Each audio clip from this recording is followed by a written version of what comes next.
Hi there, and welcome to another edition of ActiveNET training. My name is Michael Levy with City of Grand Prairie Parks, Arts, and Recreation.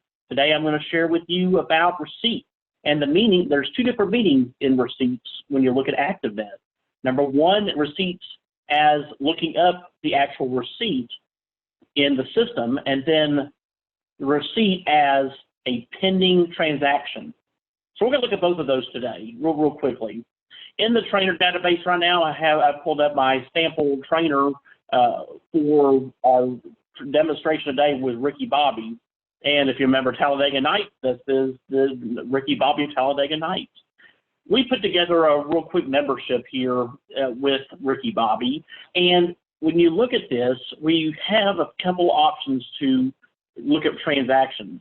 Now, you will see when you get into the customer profile, after you have searched or you've created a new customer, you will then see how we talked about tabs. And at the top here, we have the Actions tab.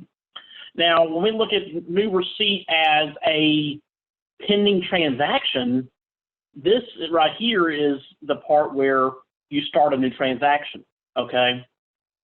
So we do that. When we hit new receipt, we're going to start a brand new transaction. This is what you call the front desk screen. If you do hit front desk, you're going to get the same thing here on this screen, where you have all the options to start a transaction, whether it's enrolling in an activity from the wait list, also getting down to renewing and selling memberships, and then also when it comes to booking rentals or the point of sale screen. All of these options are available to you. Now we'll go in here and we wanted to, for instance, we want to go ahead and sell a point of sale item.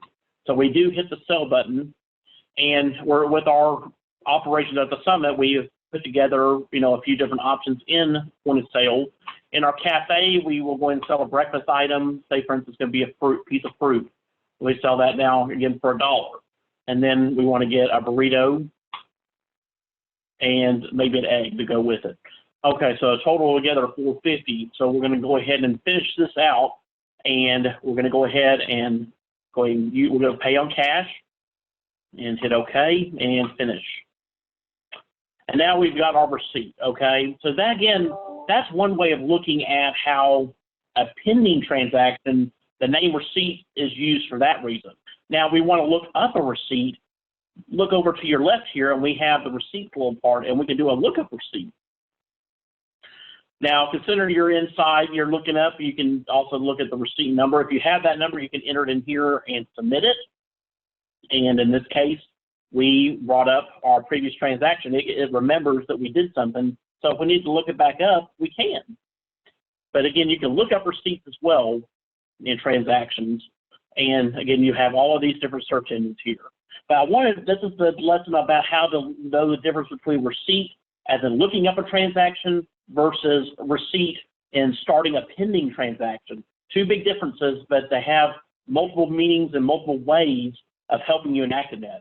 Hope this has been helpful. Please like the video, and we'll see you next time. Thank you so much.